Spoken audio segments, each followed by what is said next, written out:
This episode is made possible by PwC. A robot may not be coming for your job, but competitors are coming for your market share. At PwC, we pair the right tech with the right solutions to help you gain a competitive edge. Reimagine operations from the cloud, fuel innovation with responsible AI, and detect risks before they become headlines. That's human-led and tech-powered. It's all part of the New Equation. Learn more at thenewequation.com.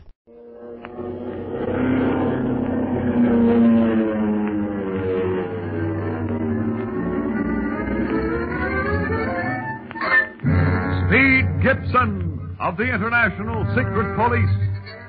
Zero. Feeling zero. Feeling zero.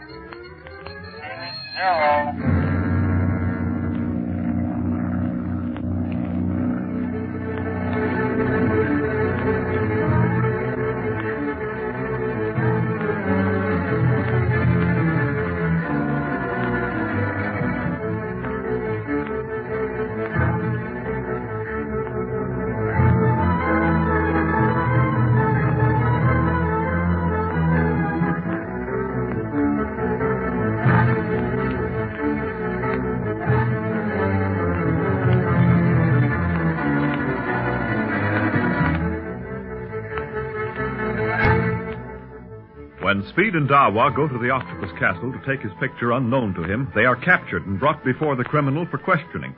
In spite of their disguise, the Octopus knows their identity but pretends to disbelieve Speed when he admits who he is.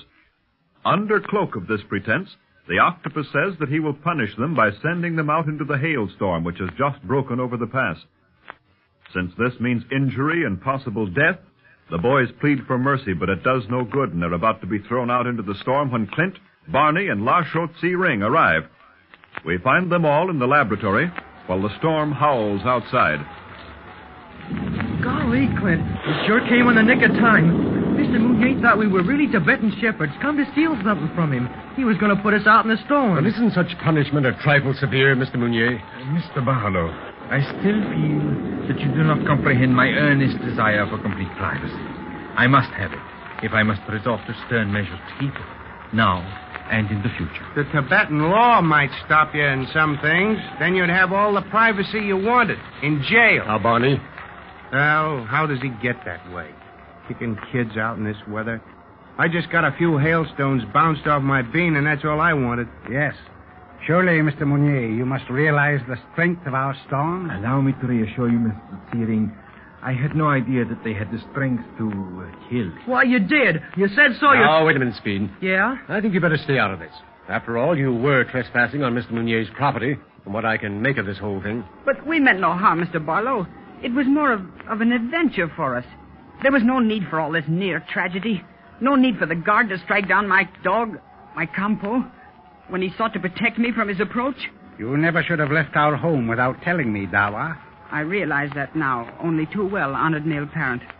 Had Mr. Mounier been successful in his idea of fit punishment for us, you probably never would have known the true reason for our end.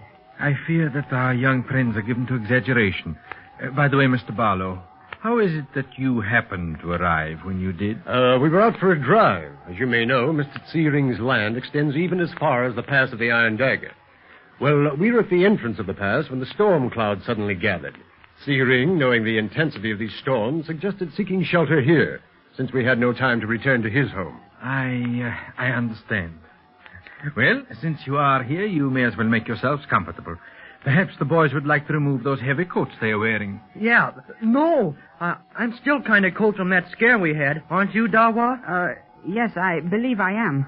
But one thing I must do is to see about Campo. Can I see him from these windows, Mr. Mounier? You should be able to. Try this one. You can see the whole meadow from here. Oh, then you must have seen us all the time. Yes, at least I saw Dawa. You had entered the house by the time I noticed that my meadow was inhabited. Yeah. Look at the poor sheep, Speed, all huddled against those rocks. But at least they're out of the storm. And Speed, look! Just on the other side of the sheep. Campo! It's Campo, and he's all right. Yes. Oh, the blessing of heaven upon those rocks that shelter the animals from the cruel hail. Say, looks like the storm's letting up a little. Yes, these storms go as quickly as they come. Do you think we can leave before dark, Mr. Searing? Oh, yes, Mr. Barlow. Good. For a while, I thought we'd have to ask Mr. Mounier for shelter for the entire night. I should be honored. Even if the storm abates, I would invite you to be my guests, were it not for the fact Yeah. Were it not for your important experiment, I know. Well, don't worry, Mounier. We'll be only too glad to get back to Searing's country house. The air's healthier around there. I'm glad that you realize that, Mr. Dunlap. The pass has an evil reputation. Yeah, in more ways than one. Mr. Searing, your servant at your home in Lhasa told me that you came to the country house to celebrate a picnic day. Yes. It is called the incense of the whole world. Charming. Perhaps, should I find the time, I may join you in your celebration. We would be happy indeed to be honored by your presence, Mr. Mounier. The actual day is tomorrow, but the celebration will last 3 days. Thank you. Well, the storm's over. Better be getting back down the trail. Yeah, but how are we going to get them sheep in the cars beyond me? We can drive him back to the shepherd we got him from, Barney. He's not far from the mouth of the pass. Nothing doing, kid. You've been driving us crazy enough without adding sheep to the mix-up. Come on, let's get out of here before you dig up some other animals to take over. Now that we're safe once more and you're out of your disguise, Speed, just what did you mean by going to the pass of the Iron Dagger without my permission? Well, gee, Clint, I knew you wanted a picture of the octopus to telephoto to Chief Riley, and I thought I'd be able to get it sooner than you would if I went up there in disguise. I never thought he'd catch me. No, that's your main fault, Speed. You leap into situations without thinking of the results. By doing what you did, you not only risked your life and Dawa's, but jeopardized the position of the secret police. The octopus must think that he has us fooled. But he won't if you continue these crazy ideas. I'll say not. After all, Clint and me have had years in the service, Speed. We ought to know a little more about what to do than you. I'm sorry, fellas. And so am I. Oh, you're not to blame, Dawa. Speed should have known better. He's had experience with the octopus before, and you haven't. I have now, sir. I shall never forget that murderous look in his eyes when he attempted to drive us out into the storm. And would have done it if we hadn't timed our arrival so perfect. Lucky we discovered the camera was missing when we did. Is that how you knew where we were? Clint knew in a minute. He knows how that brain of yours works by this time. We have more proof than ever that Mounier's the octopus, fellas, because anybody else would have believed me when I said I was Speed Gibson and that this was Dawa. He disbelieved you purposely, all right. Thought that would be a good way of getting rid of you permanently without shouldering any of the blame. Oh, yes, Mr. Barlow. He said as much himself. What? Yes. He said that should Speed's story be true, and should he have an uncle, if our bodies were found on the trail bruised and beaten by the hail, no one could possibly place the blame on him. The dirty dog. What can we do to stop this criminal? Well, that's just the trouble, Mr. Searing. We can't do a thing right now, except watch and wait. Speed's little adventure has set us back a few more weeks. No, it hasn't, Clint. I got the octopus picture. 6 of them, in fact.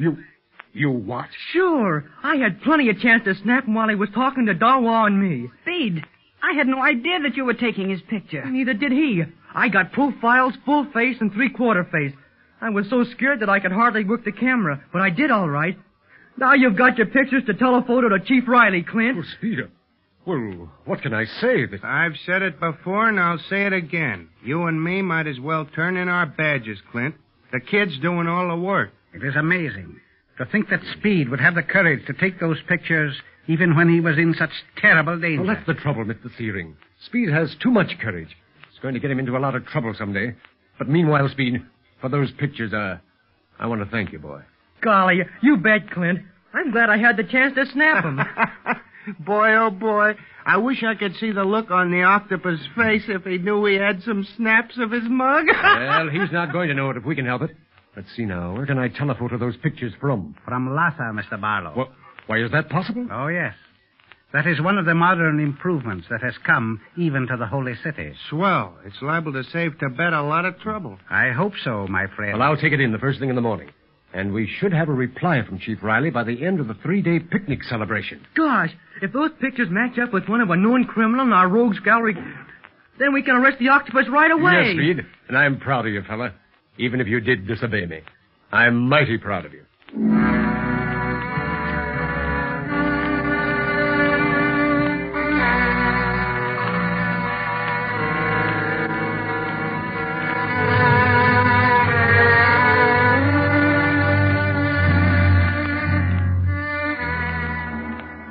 Master.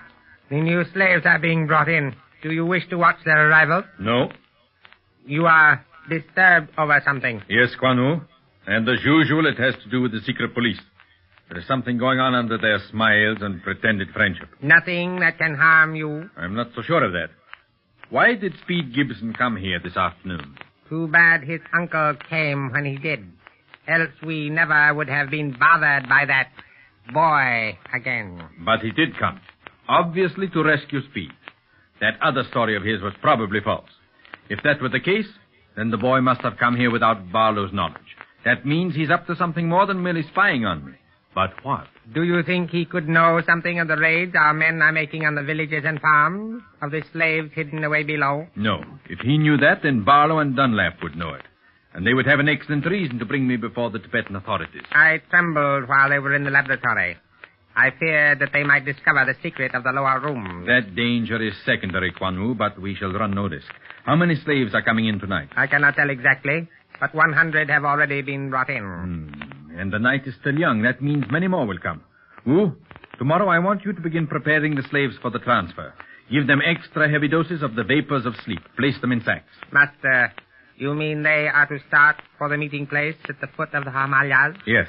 We cannot risk being overcrowded here.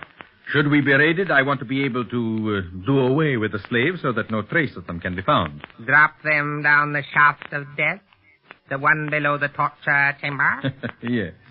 Once they drop into that black and, so far as we know, bottomless hole, they are lost forever to the world. But we shall use that only in case of emergency. I would rather sell my slaves in India than destroy them. Of course. I shall follow your commands, Master. The work shall go forward at dawn. The sacks can be carried down the footrail and placed in the cart I shall order. And no one will question their contents, since each sack will be plainly marked scrap goods. No one will want to investigate them, not even the secret police. You say I should take charge of all this? Where are you going to be? Quan Wu, tomorrow I am going to the country home of La Chaux Tsiring. We shall celebrate a picnic day, the incense of the whole world. And I shall spoil whatever plans Speed Gibson, Barlow, and Dunlap are up to. You depend upon that.